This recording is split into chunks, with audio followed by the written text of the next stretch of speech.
نو صاحب دا عینی دا بخاری شریف شارح بدر الدین عینی رحمت اللہ علیہ اگد حدیث نقل کردی دی فرمائی دا نبی علیہ السلام دا وینا پا ذیل کے وی کم انسان چی دا سحر منز کئی پابندے سرا اللہ بے دا قبر دا عذاب محفوظ سادی دا ذہن کلن سخت نبی خدا محفوظ سادی او کم انسان چی دا سحر منظر نپاسی سار منز نپاسی دا سار منز نکئی دا ذہن کلن سخت بدل خدا پاک ورکی مسلمان والی ندی مسلمان دے لیکن دا سار منز نپاسی دا شپی ناواخت پور ٹی وی تناستی وی سی آر تناستی دشونو تناستی ناواخت پور گپون شپون لگئی دنیا خود دالان دولے اکلل یارانم در سر ناستی گپ شپی دی سار وقتی بیا نشے پاسے دے ولی دا شپی دا خوب اگیسا ہوتا پدا مردار خردجال پدا ٹی وی باندے صرف کلا گن باندے دے وقت تیر کر یارانو دوستانو سر گپون دیو لگول پوجرو پا بیٹکنو کہ آخر شپکی تک پیا پاسے دے کم دیشے بیا 9 بجے و 8 بجے و 6 بجے و بجے او بلا بعض خلق پہ فخرم کئی یار جی سار ماتا پاسے دل لگ رہا نا وقت پاسو 100 بجے جی پاسی یار 8 بجے نمخ کے دنشم پاسی الگ پا گناہ فخر کے کم وقتا پاسا و سحر منزو کا اللہ راضی کا نبی کریم صلی اللہ علیہ وسلم فرمائی دیو سلی متعلق چاہے تپوسو کہ فلان کے سلی سار نا وقت پاسی ویردق وگلو کی شیطان متیازی کری دی سنگ شیطان نخکاری متیازیم نخکاری شیطان جی چاہلا پا وقت کی متیازیو کی پا دا ذکر و دا لا الہ الا اللہ دا آواز لذت سلانے اگر سب ہوئی گی اگر تک بانگم اللہ اکبر نو دا وقت کی متیازی دا شیطان پرتی دی نو اگر پا دے لذت سب ہوئی گی اگر منظر پا لذت سب ہوئی گی اگر تلاوت پا لذت سب ہوئی گی اگر تک یہ سڑی دعوت ورکی دا دین اگر دعوت کم دے قبلی دا اگر وقت کی دا شیطان اگر نجاست پروت دے اگر میں فرشتی کرکا کئی وہ گرو کی شیطان متیازی پرتی دی اور دا دے کہ جناب دا شیطان پر اخیر وقت کی حدیث کی لازم مشکات سے بخاری حدیث تے دی دے کہ شیطان راضی ہے وغا پہ سے دم چپ کئی کوڑا پہ کئی کوڑا علیک لیل طویل فرقد اوگ دش پل او دش چف پہ ناری کی غوٹے والا دریور کئی نو کہ سڑی وقتی پاسی اللہ یاد کی او دسو کی او مانزت او دریگی نو درے والا غوٹے کولاوشی خوشحالی اطمینان سرائی او چکم سڑی وقتی پانسی نا وقت نا غوٹے پہ بند پرتیوی نو لکم سستی وی پریشانی مرتلے رہی غمونا مرتوی لکی سکون و اطمینانم نہیں معلومی کی دا دی حدیث دا ہم کہ دا سحر منز دا دنیا دا غمون دا لرکے دو دا پارم یو بہترین علاج دے وقتی چے پاسی نو دے خوشحال آئی نبی علیہ السلام فرمائی دا ظلم مطمئنی اور چے سحر منز نے کی غم جنی سکون نی اطمینان نی دا امام قرطبی دا حدیث پر انا کی لکی چے کم سلی دا سحر منز کئی دا زن قدن سخت نبی محفوظی او چے کم سلی دا سحر منز نکی خام خواہ دا زن قدن دی تکلیف و دی سخت تر تیار شی او فاجر مسلمان لام گوری دا قبر عذاب و دا زن قدن سخت شتا او جہنم ولشتا تاکہ وہ حدیث کے راضی ہم مشکات شریف کے اگد حدیث تے چی دا مسلمان دا سالارشی نو علتا تغییر پوزو نکی نور ساگانے فلان کی سنگو فلان کی سنگو نو گورا مسلمان خدا مسلمان متعلق تپوس کئی دا کافر تپوس خو نکی ناغی وطوی فلان کی خو مرد زمان مخ کی او افتاو شو جمل شوی دے دو افتے شو مثلا یو رضو شوا اگر سادل تا نیر آگلے اس تپوس یو بل نکی خدا مسلمان متعلق کئی دا کافر خو نکی اغی وطوی نا خودل تا نیر آگلے نو نوری وی باس چستان مخ کی مرد او سیر آنلا معلومی گی چی ذهب الى امه الهاویہ اتلی دے غسی جین کے پروت دے ورپسے بیا دویم نمبر عذاب دا قبر دے کہ کم وقت انسان نساوزی نو بیا دل فوراً جنازی قبر طول پکار یہی سارو لدی پکار پیغمبر علیہ السلام فرمائی فوری خخوے اور زمان دا خلقو یو غلط رواج نن بمازیگر مرشی و سار ربولا 2 بجے و 3 بجے و 4 بجے جنازہ مقرر کی بہزائے مسلمان لتکلیف ورکول دی کدے نیک دے ام تکلیف مور کا وزری جنت تور ورسوا قبر دا جنت کند دا او کدے فاجر دے زری ورسوا زان تخلاصوا کجے دو زخی دے فوری بخا خیق ملے شپیتا بام نپرے دے موری سے دے خدای پاکو بخی دا آگا پا وسیعتونو کی یو وسیعت داو آگا بوے گورے کدے سار مرشم چی غرمیتا میں پرے ندے کہ غرما مرشم چی شپیتا میں گورے پرے ندے کما زیگر مرشم چی شپیتا ما پرے ندے فوری با ما خخوے ہم آگا سے آگا پا وسیعت منگا عملو کو نو ملی دا پر اقصر پارا اوڑے گا فلان کے راشی او فلان کے برا ورسی او اعلانو نبو کو جنازہ بدرانشی او جشن منگ جوڑ کو دا مڑو دا لوڈ سپیکر والی اس پر طول دنیا کے سر دے اعلانو نکی فلان کے مر دے او جنازے لراشی دے فلان کیم چاہلا جنازے لترے او کتول اعلانو نکے طول دنیا پا مخاغشتی یو ځای لکه په جومات کې خپل کلي کې یاران دوستان هغوی ته اطلاع ورکړه یا څوک مشر سړی دی حاجي صاحب د خلکو سره تعلقات دي ټیک ته وایه خلکو ته اطلاع چې څومره جنازه ګڼي چې خبره ده خو رواج او رسم موږ جوړ کړی جنازو نه ته څوک پېژنې که چا سره تعلق وي کړي لوډ سپیکر یو سر نه شروع شي دا موږ خلک دې مړو ته ځان ښه کوو لکه دا لوډ سپیکر به وګرځو یو سړی د هغه مردو کې تعلق دی شیرپاو کې تعلق دی میره کې تعلق دی د هغه عثمانزو کې تعلق دی د هغه چارهده کې تعلقات دي یو خلک دي ګیلې کوي نو که دې وګرځوي نو بیا هم څه خبره ده هم فوري کار کول پکار دي ټیمونه ولا مور کوه چې مړ شو بس فوري دې ښه کوه د پیغمبر علیه السلام د وینا مطابق عمل کوه پرېږده مه مړئ موږ دنیا خلک به راغونډه وو او دا سک دی او دا قبره کنه وه او دا اوس پسې قولبې څاروي حلاله وه او دا جانمازونه راوړه او دا صابونونه راوړه دا سخاتونه دي راوړه او شابه اوس غریب مسافر دی درک کې نه لګي غریب دی ځان نه خبر هم نه او نه لګي موږ پې غوغوبل پې جوړ کړی مړیم زمونږ د شریعت خلاف او جمدیم زمونږ د شریعت خلاف واده او خادم شریعت اصولونه خلاف او مړیم شریعت اصولونه خلاف بس مړی دغه کفن دی دغه 15 جامې دي د ښځې دپاره او سړي دپاره دغه 3 جامې دي خبره خلاصه ده ته مړي هېڅ خرچه ستا نه راځي او بیا عقیده د قرض پورې دی هغه پې خلاص کا په ده باندې کوم پردي قرض پورې نه خلاصې او تا خیراتونه او څښاتونه شروع کړي دي زمه بنده ده غاړه بنده ده ما یو چارهده کې دکاندار سره ناست وم زموږ د کلي دکاندار د کپړې دکان دی هغه سره ناست وم د یو سړی راغی ما ته مولي صاحب دته خو نصیحت وکړه ما یې ولې ویل د ده پلار زما دوست و او دا د ده له واده لپاره یې ما نه قرض سودا وړې ده او دی راته ووایي چې ګورې که زه مړ شم دا زوی به مې درکوي د ده له واده لپاره یې ما نه قرض سودا وړې ده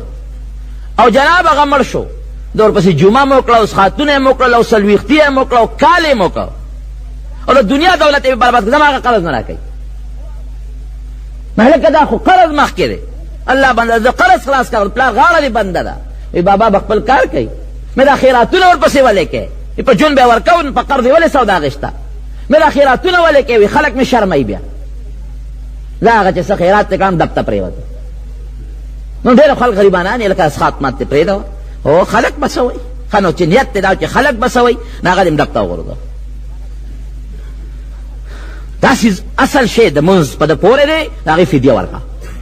زکات پې پورې دی اول اخلاص کا حج پې پورې دی غاړه ول اخلاصه کا روجه پې پورې دی د هغې فدیه ورکړه غاړه ول اخلاصه کا د مسلمان قرض پې پورې د هغې غاړه خلاصه کا دغه نه خلاصه او جشن کې او خیراتونه دي او څښاتونه دي او صابونونه دي په صابونونو بخلې کېږي د بنده حق د خدای حق پورې دی هغه نه ورکوي جشن نه جوړ کړی دی مړي نه جشن جوړ کړی دې نه ځان ساته اول د بنده حق او د خدای حق دا مقدم کا هغې نه پس کو ته خیرات هم کې او ته څښات هم کې او ته هر څه کې او نن سبا زمونږ د مقبرو څښاتونه توبه وباسه توبه هسې د موریانو د شرم یو شی م جوړ کړی دی بس علما اخلی یې ګورې تاسو پښتانه یو راته قسم نه معلوم پرون دغه ځای کې ما یو ملک باندې چې مسله کوله ټول علما کرام ما سره ناستو ما مسله کوله هلته کې په څښات باندې لګیا او د عوامو خلکو پې جګړې کولې ایا وایي موریان په څښات جګړې کوي مې دا موریان دي ته ورته وګوره کم یو پکې ملا دی یو د تره دی او بل د پلار دی او بل د ماما دی ستا رور دی یو وګوره مې مخامخ هغه دی نه ولاړ دی یو پکې ملا شته خو تا اوس د کوره راووتې او رومال ریښه دې تاو کړه اوس تاسو څه پېژنې په عمرزو کې چې دا تورنګزو علامه دی او که دا پښتون دی دا د عمرزو نه راووتې او ریښه دې سر نه تاو کړه تورنګزو مړي له رالې نو تورنګزوال تا څه پېژنې چې دا د عمرزو پښتون دی او که دا ملا دی دا ځان ساتئ له دې څیزونو نه او دا مشران دا سپینګري بعضې ځان بې وقوف کړی دی لومبي صف کې به ولاړې جانماز راکړه جګړې به پې کوي بدنام هم پې مولیان کړل شی خپله کور ته یوړه دا شی مه کوئ هغه خیرات وکړه چې هغه د خدای د رضا دپاره وي او هغه خیرات وکړه چې ستا نیت دی چې ما نه په الله راضي شي نه دا چې خلک د خلکو خولې بندي شي نو جناب خبره مې دې پورې کوله چې حق د خدای در باندې پورې دی ته د دنیا خیراتونه هم کوه او صابونونه 15 پیټه یو څه پې نه خلاصېږي غاړه مې درته خپله خلاصه کړه اوس خوښه دې خپله ده د الله حق مخکې کا د بنده حق مخکې کا وروسته دې بیا صابونونه ویشې او که بیا دې هر څه ویشې او که خیراتونه کوې او که هر څه پخې به هر صورت ورونو او زمونږ خیرات څه خیرات دي زمونږ کفن بهترین شی دی نبي علیه السلام فرمایي هغه کفن مړي له ورکړه چې ښکلې جامه وي جون کې چې ده کومه جامه اغوستل هغې کفن به ورکوي دا مسله ده جون کې کومه جامه اغوسته هغې کفن ورکوي موږ څه وایو هلکه کفني سان وله راوړه نو بابا چې په کم کفن کې سملی هغه نه خشته کوي کفني سان راوړی او خرقې دې جوړې کړي دی او غوبل دې جوړ کړی دی جشن دې جوړ کړی دی هغه کارونو کوي چې کم کار د شریعت د اصولو مطابقي او کم کار د خدای او د پیغمبر د وینا مطابقي کم کار باندې الله او د الله رسول خوشحالېږي او دا مشران دا سپینګیري مې پوهې کې دا سپینګیري تا بازې دا کار مه کوې دا قصه ده ښه خبره نه یو خو ملیانو پورې خاندي ملیان څه خاتون وړي بل خوا ته جیب یو ځل به داسې کوم په مقبره کې جیبونه به د بعضې خلکو لټوم تاسو وګورئ چې دې سره جیبونو کې صابون شته که نشته ترخ کې دغه ونیوه که نه دا به خیمه کې ملیانو سره څونه یوړو پیټی دې څونه راوړی جازمازونه دې راوړی څومره دي او ملیان څونه دي څونه لاړل جګړې پې کوي مونږ ته مخامخ خلکو مخکې سترګو حیا نه غږ نه شو کولی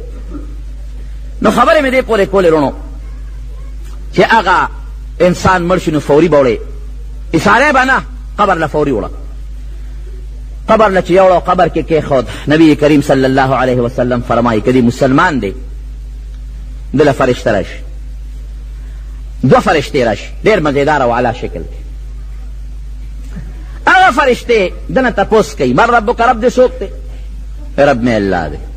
بعد چې ډېر خدای ته نږدې دی نو هغه د خدای صفتونه مو کړي هغه الله چې دې پیدا کړي مسمانونه پیدا کړي ځمکې پیدا کړي امې رب دی نبی دې څوک دی رسول دې څوک دی محمد صلی الله علیه وسلم دین دې څه دی اسلام نو بیا هغه فرشتې ورته وایي چې مخامخ ورته بیا دغه ځای کې د جنت مخامخ کی او د جنت نه یو سوړه ورته کولو کړي د هغې هغه خوشبویې او خشته اعلی هوا پې لګي او د یو عزتمن میلمه په شان سمله اوس یو عزتمن میلمه په شان دې سملي بلکې حدیث کې راځي چې الله اعلان ورته وکړي چې دته د جنت بستره وغوړوئ د جنت جامه ورته واغوندوئ او دا قبر دومره دته کولاو شي لکه د ده نظر چې څومره لګي او چې کم سړی فاجر دی چې دې سنګ قبر کې سملي دنه تپوس کې رب دې څوک دی دی وی ہے لا ادري نه پوهېږم اوس دغه وخت کې دې دروغ هم نشي ویلی یعنې دنیا کې خو هر چاته رب معلوم دی دا چې کوم مشرکین دي دې ته خو رب معلوم دی دي خو الله مني خو شرک ورسره کوي یا هم خوله نشي خوځولی ہے لا ادري رسول دې څوک دی ہے لا ادري نه پوهېږم دین دې څه دی نه پوهېږم فرشته ودوی لا دریته ولا ته ظالمه نه دې د خپل عقل نه کار اخیستی او نه بل چاته پسې تابعداري دې کړې ده د بل تابعداري دې په حق کې نه ده کړې ټول عمر دې په عیش و عشرت کې تېر کړی دی نو جناب حدیث کې راځي چې دا ځمکه پې راجوخته شي داسې راجوخته شي چې دا پخته یې په یو بل کې ننوځي دا پخته او پیغمبر علیه السلام یې صحابو ته مثال هم ورکړه دغسې دا پخته یو بل کې ننوځي او مسلمان باندې ځمکه راجوختېږي خو معمولي غوندې زور وله ورکړي او د هغې پیغمبر علیه السلام مثال ورکوي داسې زور وله دا ځمکه ورکړي لکه د یو انسان د یو مور بچی چې کله سر خوږېږي او دا مور ولې سر له زور ورکوي داسې دمې کي او چې کوم بدعمله دي پخته یو بل کې ننوځي نو بیا په ده باندې فرشتې مقرر شي او فرشته حدیث کې راځي یقید له اعما و اسوم په سترګو باندې ړنده ده او په غوږونو کڼه ده نه سترګې کار کوي نه غوږ او یو مضبوط د اوسپنې یو فولادي سټک وله ورکړي یو هاوس نو هغه خو په غوږونو باندې کڼه ده د اواز خو نه اوري چې رحم یې پرې راشي په سترګو ړنده ده چې ده دغه وویني د وجود دا ذرې ذرې او دا وینې زوی چې رحم یې پرې راشي نو درز ورکوي نو چې هغه وله درز ورکړي دا وجود یې ذره ذره شي ټوټې ټوټې شي نو بیا زور جوړ شي نو بیا ووهي دغه عذاب پې مقرر او حدیث کې راځي یو کې او یو بلکې یو کم سل ماران دا په الله مقرر کې تنیز راځي اژدها چې ورته موږ وایو او دغه اژدها په سرم له ټک ورکوي او په لکۍ هم ټک ورکوي دوه ټکه ورکوي او د دنیا مار نه دی د آخرت مار دی د دنیا مار چې سړی اخوري نو شواروس کې دننه دننه یا سړی مړ کي یا که شواروس کې بچ شو نو بیا ورو جوړېږي یو شواروس پورې زهر په تیزۍ کې رواني او د آخرت د مار متعلق حضور پاک مبارک فرمایي چې یو ټک ورکړي دومره تیزي دا زهر کوي چې او یو زرو کالو پورې د هغه یو ټک تیزي رواني او یا زره کاله او دا په لکۍ هم ټک ورکوي او په سر هم ورکوي او یا فرض که ده یو کم سل نه او یا ماران فرض که دا ټکونه وله ورکوي دا په بیا عذاب مقرر او یو بل حدیث کې نبی علیہ السلام فرمایي دغه مار دومره خطرناک زهر لري که د هغې یو څاڅکي دنیا ته را پرېوت وی دنیا کې دا شنه بوټي دا نظام به اوچ شي، دومره خطرناک دا عذاب په مقرر دی، د جهنم بدبویي ورته را روانه ده، او دلته چې کوم بستر دی هم د جهنم دی، او دلته چې کوم عذاب مقرر دی هغه هم د الله سزا ده.